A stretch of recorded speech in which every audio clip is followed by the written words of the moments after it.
Henrik Kofod, som jeg skulle hilse mange gange fra, er desværre forhindret i at komme, men de har en glimrende lokal erstatning her på stedet. Robin, hvis du kommer på scenen.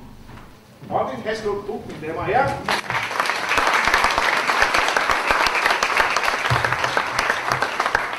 Robin er ingenlunde bare en god lokal pianist. Han har faktisk en meget, meget stor aktie i Souvenir.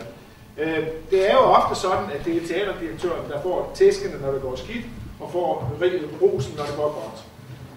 Jeg vil gerne lave en undtagelse for denne regel ved at indrømme her i dag, at det slet ikke er mig, der har fundet på Souvenir, det er den herre, der sidder der.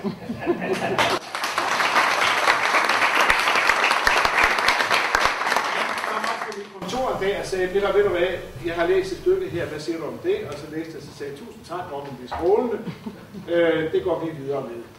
Og det gjorde vi så, og Robin ikke alene oversatte stykket, men er også kostymedesigner på stykket.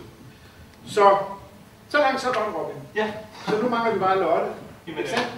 Velkommen til Lise Lotte Nielsen.